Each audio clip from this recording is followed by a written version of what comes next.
بسم اللہ الرحمن الرحیم۔ السلام علیکم پیارے بچوں، آج کے لیکچر میں ہم 5 ٹاپکس کور کریں گے۔ منٹو مالے اصلاحات، میثاق لکھنؤ، تحریک خلافت اور تحریک عدم تعاون اور تحریک ہجرت۔ سب سے پہلے اس میں ہم یہ دیکھیں گے منٹو مالے اصلاحات، اس سے ریلیونٹ کوسچنس کیا ہیں اور ان کوسچنس کی روشنی میں ہم دیکھیں گے کہ ہماری گفتگو کن باتوں کے ارد گرد گھومیں گی۔ ہم یہ دیکھیں گے منٹو مالے اصلاحات کی ضرورت کیوں پیش آئی، ان اصلاحات کے سلسلے میں برطانوی پارلیمنٹ کا کیا کردار رہا، قانون ساز کونسلوں کی توسیع کس طرح سے کی گئی، مسلم لیگ کا جداگانہ طریقہ انتخاب کے نفاذ پر کیا رویہ رہا، اور آخر میں ہم یہ دیکھیں گے کہ منٹو مالے اصلاحات ایکچولی تھی کیا۔ 1905 میں تقسیم بنگال کی وجہ سے ملک میں سیاسی بے چینی بڑھ گئی تھی۔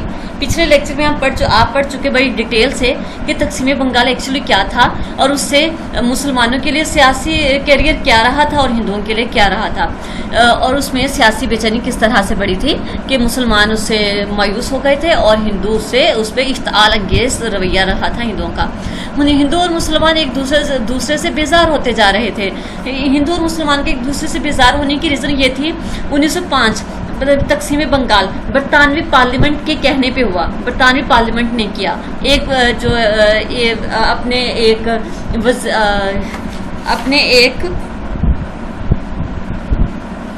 گورنر کے کہنے پہ کیا، کیونکہ اس وقت یہ نظر آ رہا تھا کہ اتنے بڑے علاقے کے تمام اندرونی اور بیرونی امور کو ایک گورنر کے لیے دیکھنا مشکل ہے، لیکن ہندو اس پہ سیخ پا ہو گئے اور مسلمان اس پہ خوش تھے۔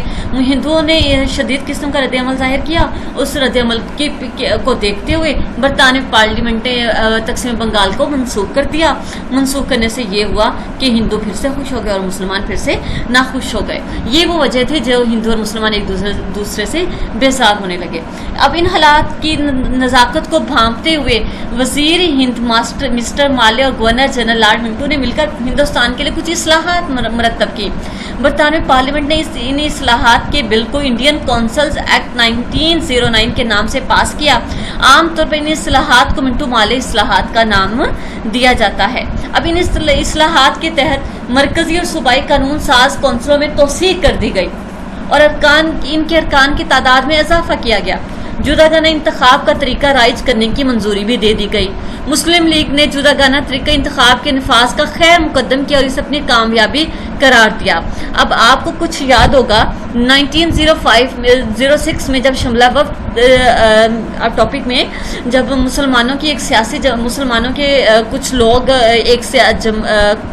ایک گروپ سراغا خان کی قیادت میں جب لارڈ منٹو کے پاس جاتا ہے تو اس نے جو اپنے مقاصد سامنے رکھے تو اس میں سے پہلا مقصد یہ تھا کہ انہیں جداگانہ انتخاب کا حق دیا جائے۔ پھر 1906 میں مسلم لیگ جماعت بنی اور اس میں بھی انہوں نے سب سے پہلا اپنا پوائنٹ یہی رکھا۔ اب مسلم لیگ کا جداگانہ طریقہ انتخاب کے نفاذ کا خیر مقدم کب کیا گیا؟ یہ اب جو ہے 1909 میں اس کو پاس کیا گیا۔ یہ مطالبہ شملہ وفد کے ممبران مسلمانوں نے 3 سال قبل 1906 میں دیا تھا اور جس کی اجازت انہیں منٹو مالے اصلاحات میں 1909 میں ملی تھی۔ اس کے بعد ہم دیکھیں گے نیکسٹ ٹاپک میثاق لکھنؤ۔ میثاق لکھنؤ، اس میں جو کوشچنس ریز ہوتے ہیں وہ یہ ہیں کہ اس میں میثاق لکھنؤ ایکچولی کیا تھا، میثاق کا کیا مطلب ہے، یہ کن دو پارٹیز کے درمیان ہوا اور کیا وجہ رہی، اور اس میں قائد اعظم محمد علی جناح کا اس میں کیا آنر تھا یا انہیں کیا ٹائٹل دیا گیا۔ 1916 میں لکھنؤ ایک جگہ کا نام ہے، میثاق وعدہ، مسلم لیگ اور کانگریس دو بڑی سیاسی پارٹیاں، ان کے درمیان ایک مشترکہ اجلاس کے دوران ایک معاہدہ طے پایا تھا جس معاہدے کو میثاق لکھنؤ کا نام دیا جاتا ہے۔ اس معاہدے میں پہلی بار مسلمانوں کو الگ قوم تسلیم کیا گیا اور جداگانہ انتخابات کے مطالبے کو بھی تسلیم کیا گیا۔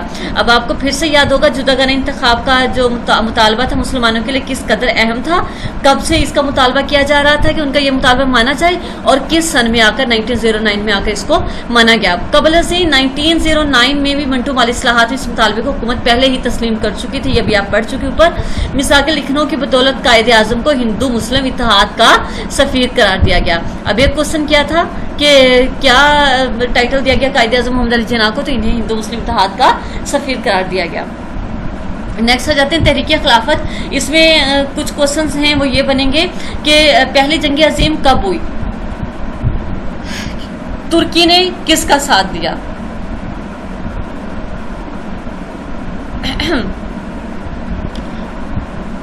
اس میں انگریزوں کی فتح پر ترکی کے لیے کس قسم کے حالات پیدا ہو گئے، کس قسم کی کشیدگی پیدا ہو گئی، اور اسے تحریک خلافت کیوں کہا جاتا ہے، اور اس کے مقاصد کیا تھے۔ یہ جنگ عظیم 1914 میں شروع ہونے والی پہلی جنگ عظیم میں ترکیوں نے انگریزوں کے خلاف جرمنی کا ساتھ دیا۔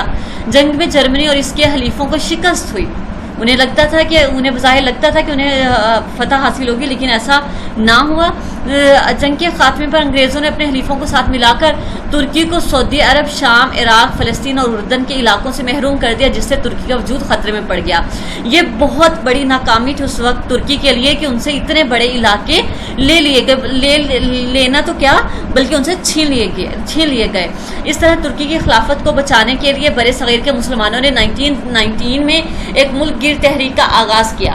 وہ جو ملک گیر تحریک تھی، اس تحریک کا نام تحریک خلافت رکھا گیا، اور اس تحریک میں مقاصد یہ تھے ترکی کی خلافت قائم رکھی جائے، کیونکہ اب ترکی کو لگ رہا تھا ان حالات کے پیش نظر ان کو لگ رہا تھا کہ اب اس کی خلافت تو خطرے میں پڑ گئی۔ اس لیے انہوں نے پہلا مقصد یہ رکھا اس تحریک کے تھرو کہ ترکی کی خلافت قائم رکھی جائے، مسلمانوں کے مقدس مقامات ترکوں کی حفاظت میں رہیں، جیسے فلسطین، عراق، سعودی عرب، ان کے اندر جو بڑے بڑے مقدس مقامات ہیں یہ مسلمانوں کے جو ہیں یہ ترکوں کی حفاظت میں رہنے چاہیے۔ ترکی کی حدود میں تبدیلی نہ کی جائے، اگر ان سے یہ علاقے لے لیے جاتے تو اس کی حدود میں تبدیلی تو آٹومیٹکلی ہو جانی تھی۔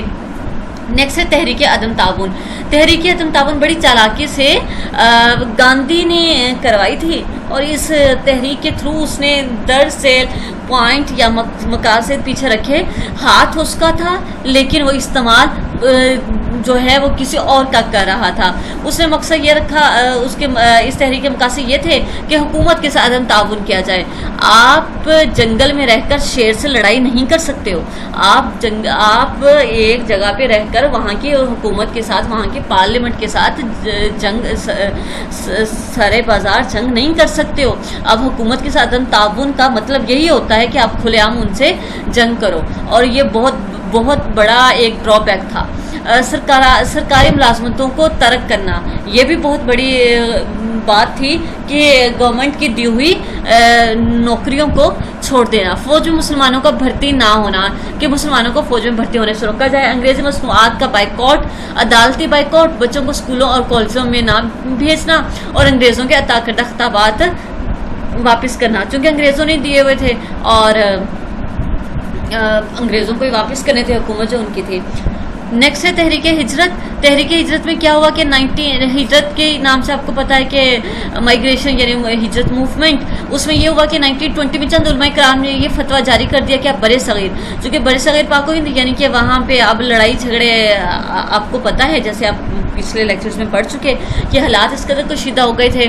انہوں نے کہا کہ یہ اب دارالحرب ہے۔ دارالحرب کہتے ہیں لڑائی جھگڑے کی جگہ، کہ مسلمانوں کو انگریزوں کی عملداری میں رہنا بالکل جائز نہیں ہے۔ ایسا اب مسلمان انگریزوں کے انڈر رہ کے کام کریں، انگریز ان پہ حکمرانی کریں، اب ایسا ممکن نہیں ہے، تو کیوں نہ ہم کسی دارالاسلام ہجرت کر جائیں۔ تو اس کے لیے انہوں نے اپنی ساری وہاں کی جائیدادیں بیچ کر اب سارے مسلمان خاندانوں نے افغانستان ہجرت کر لی۔ جب بھی کوئی انسان ایک جگہ سے ہجرت کرتا ہے تو اپنے وہاں سے ساری کشتیاں جلا کر جاتا ہے، اور جب کسی دوسرے کنٹری میں جاتا ہے تو اس کے لیے ضروری ہوتا ہے کہ وہاں کے باشندوں سے، پارلیمنٹ سے، گورنمنٹ سے اجازت لی جائے، کیونکہ اگر آپ کو وہاں رہنے کے مستقل رہنے کی اجازت، اس کی مثال سمپل سے ایسے لے لیں کہ آپ کے گھر میں اگر کوئی رہنا چاہتا ہے تو بیٹے وہ آپ سے اجازت لے کر آپ کے گھر میں رہے گا، اپنی مرضی سے وہ نہیں رہ سکتا۔ ملک بڑی سطح پہ ملک بھی ایک گھر ہوتا ہے، تو ملک میں بھی ایسے ہوتا ہے کہ دوسرے کنٹری کا اگر باشندہ اگر وہاں جاتا ہے تو اس کو اس کنٹری میں لے جانے سے پہلے مستقل رہنے کے لیے وہاں کی نیشنلٹی لینی پڑتی ہے، اس اجازت نامہ لینا پڑتا ہے، لیکن چونکہ مسلمانوں نے یہاں لیا نہیں تھا اور اگر جب مانگا تو افغانستان نے انہیں دیا نہیں اور انہوں نے انہیں مجبور کر دیا کہ وہ اپنے ملک واپس چلے جائیں، جب اور پیچھے سے بھی اپنے سارا کچھ ختم کر کے گئے تھے۔ اب ان کی حالت ایسی ہو گئی تھی کہ ان کے پاس سوائے بربادی کے کچھ بھی نہیں تھا۔ جب یہ لٹے پٹے مسلمان واپس آئے اور بربادی کے سوائے ان کے لیے کچھ نہ تھا تو مصطفیٰ کمال اتا ترک جدید ترکی کی جو بانی، انہوں نے ترکی میں خلافت کا خاتمہ کر دیا اور یہ تحریک اس طرح سے ختم ہو گئی۔ یہ تھا آج کا لیکچر، ایک دفعہ اس کو گو تھرو کر لیتے ہیں۔ اس میں ہم نے کیا پڑھا؟ اس میں ہم نے 5 ٹاپکس پڑھے: منٹو مالی اصلاحات، مساق لکھنؤ، تحریک خلافت، تحریک عدم تعاون اور تحریک ہجرت، ٹھیک ہے؟ اور اس میں آپ نے ان کی ڈیٹیل بھی پڑھ لی اور اب اس میں آپ نے سارے یہ ٹاپکس یاد کریں گے۔ لکھنے کا کام اس میں بھی کچھ نہیں ہے، اور اس میں جو شارٹ کوسچنز بنتے ہیں وہ آپ ڈھونڈ لیں گے، اور کچھ کوسچنز میں نے بھی بول دیے ہیں، وہ کوسچنز آپ اس کو لرن کر لیں گے ڈھونڈ کے، اور جو نہ سمجھ میں آئی بات آپ مجھ سے پوچھ بھی لیں گے بیٹا۔ اور یہ سارے کے سارے ٹاپکس آپس میں انٹر لنک ہیں، کوئی بھی کسی سے ڈفرینٹ نہیں ہے، اور یہ ایک سیکوینس کی تاریخ جو بھی ہے تو ایک سیکوینس سے چلتی ہے، اور یہ بھی ایک سیکوینس سے ہی چل رہا ہے۔ اور اب آپ اس میں نیکسٹ لیکچر میں ہم ملتے ہیں، تب تک کے لیے اللہ حافظ، خیال رکھیے گا اپنا۔